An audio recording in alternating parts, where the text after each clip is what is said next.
ഇന്ന് നമ്മളിവിടെ ഒരു നാടൻ രീതിയിലുള്ള കടലക്കറി ഉണ്ടാക്കാൻ പോകുന്നത്. പുട്ടിനോടും ചപ്പാത്തിയോടും ചോറിനോടും ഒക്കെ കഴിക്കാൻ പറ്റിയ ഒരു നാടൻ കടലക്കറി. അതിനിവിടെ ആവശ്യമായിട്ട് ഞാനൊരു കറുത്ത കടലയാണ് എടുത്തിരിക്കുന്നത്. അതൊരു 3/4 കിലോയോളം വരും. ഈ കടല ഞാൻ ഒരു ഓവർനൈറ്റ് 8 മണിക്കൂറോളം വെള്ളത്തിൽ സോക്ക് ചെയ്ത് വെച്ചിട്ടുണ്ട്. ഇനി ഈ കടലക്കറിക്ക് ആവശ്യമായിട്ടുള്ള ബാക്കിയുള്ള സാധനങ്ങൾ എന്തൊക്കെയാണെന്ന് നോക്കാം. ഒരു 4 വലിയ സവാള കനം കുറഞ്ഞ നീളത്തിൽ അരിഞ്ഞത്,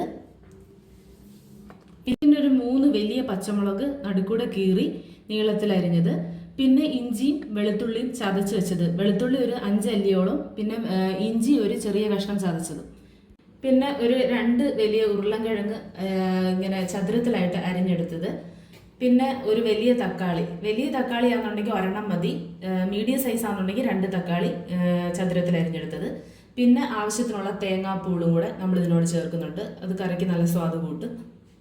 ഇനി ഇതിന് വേണ്ടിയിട്ടുള്ള മസാലകൾ എന്തൊക്കെയാണെന്ന് നോക്കാം. മല്ലിപ്പൊടി ഒരു 3.5 ടേബിൾ സ്പൂൺ, ഉലുവാപ്പൊടി ഒരു ടീസ്പൂൺ, മഞ്ഞൾപ്പൊടി 1 ടീസ്പൂൺ, ഗരം മസാലപ്പൊടി ഒരു 1.5 ടേബിൾ സ്പൂൺ, അത് വീട്ടിൽ തന്നെ പൊടിച്ചെടുത്തവയാണ്. ഇനി കടുക് വറക്കാൻ ആവശ്യമായിട്ട് കുഞ്ഞുള്ളി, അതായത് ചുവന്നുള്ളി വട്ടത്തിൽ അരിഞ്ഞത് ഒരു 3-4 എണ്ണം വട്ടത്തിൽ അരിഞ്ഞ് വെച്ചിരിക്കുന്നത്, പിന്നെ 2 വറ്റൽമുളക്, കുറച്ച് കറിവേപ്പില. ഇനി സോക്ക് ചെയ്ത് വെച്ചിരിക്കുന്ന നമ്മൾ ആ കുതിർത്ത് വെച്ചിരിക്കുന്ന കടല കുക്കറിലോട്ട് ഇട്ട് കൊടുക്കുക.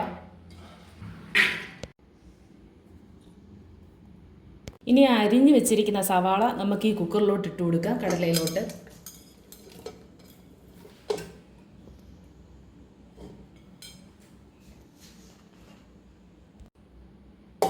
ഇനി അതിലേക്ക് അരിഞ്ഞു വെച്ചിരിക്കുന്ന കിഴങ്ങ് ഇട്ട് കൊടുക്കുക, തക്കാളി ഇട്ട് കൊടുക്കുക. ഇനി പച്ചമുളകും ഇഞ്ചിയും വെളുത്തുള്ളിയും കൂടെ ചതച്ചതും കൂടെ ഇട്ട് കൊടുക്കാം. ഇനി ബാക്കിയുള്ള മസാലകൾ ഓരോന്നും നമുക്കിതിലേക്ക് ഇട്ട് കൊടുക്കാം. എടുത്തു വെച്ചിരിക്കുന്ന മല്ലിപ്പൊടിയാണ് ഇട്ട് കൊടുക്കുന്നത്. ഇനി നമുക്ക് അടുത്ത ഗരം മസാല ഇട്ട് കൊടുക്കാം. ഇനി നമുക്ക് അതിന് ആവശ്യമായിട്ടുള്ള മഞ്ഞൾപ്പൊടി ഇട്ട് കൊടുക്കാം.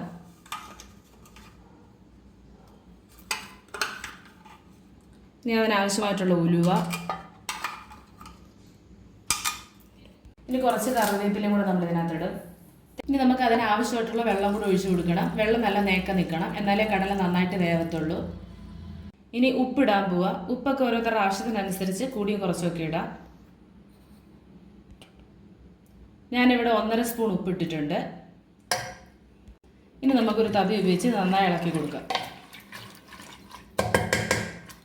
ഈ കടലക്കറിയിൽ നമ്മൾ മുളക് പൊടിയൊന്നും ചേർക്കുന്നില്ല, കാരണം ഇതിനകത്ത് മല്ലിപ്പൊടിയാണ് കൂടുതൽ ചേർക്കുന്നത്. എരിവിനായിട്ട് നമ്മൾ 3 പച്ചമുളക് ചേർത്തിട്ടുണ്ട്, അതിൻ്റെ ആവശ്യമേ ഉള്ളൂ. ഇത് മുളക് പൊടി ചേർക്കാത്ത രീതിയിലുള്ള കടലക്കറിയാണ്.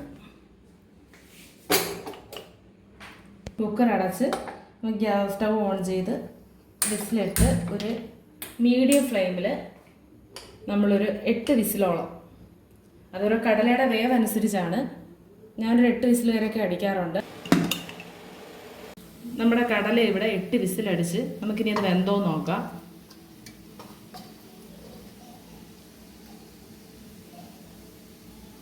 നന്നായി വെന്തിട്ടുണ്ട്. നമുക്കിനി കടുക് വറക്കാം. ഇനി നമുക്ക് കുറച്ച് വെളിച്ചെണ്ണ ഒഴിച്ചു കൊടുക്കാം. വെളിച്ചെണ്ണയിൽ തന്നെ കഴുകി കൊടുക്കാൻ നോക്കണം. ഇനി അതിലേക്ക് നമ്മൾ ചുവന്നുള്ളി അരിഞ്ഞ് വെച്ചത് ഇട്ട് കൊടുക്കുക. 2 വറ്റൽമുളക്, കുറച്ച് കറിവേപ്പില,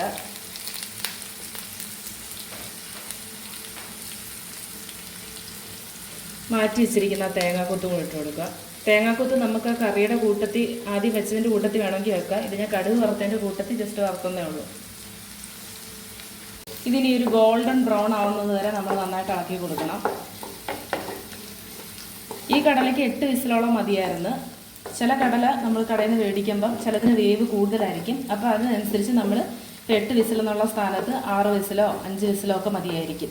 ഈ കടലയ്ക്ക്, ഇത് കറുത്ത കടലയാണ്, കറുത്ത കടലയ്ക്ക് കുറച്ച് വേവ് കൂടുതലായിരിക്കും പൊതുവെ.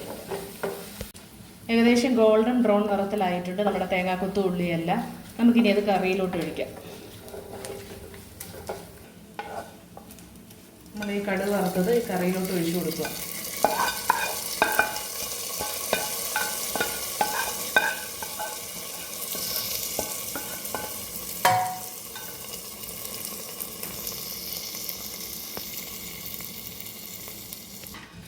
അങ്ങനെ നമ്മുടെ കടലക്കറി, നല്ല നാടൻ കടലക്കറി ഇവിടെ റെഡിയായി. എല്ലാവരും ഇത് ഉണ്ടാക്കി നോക്കണം.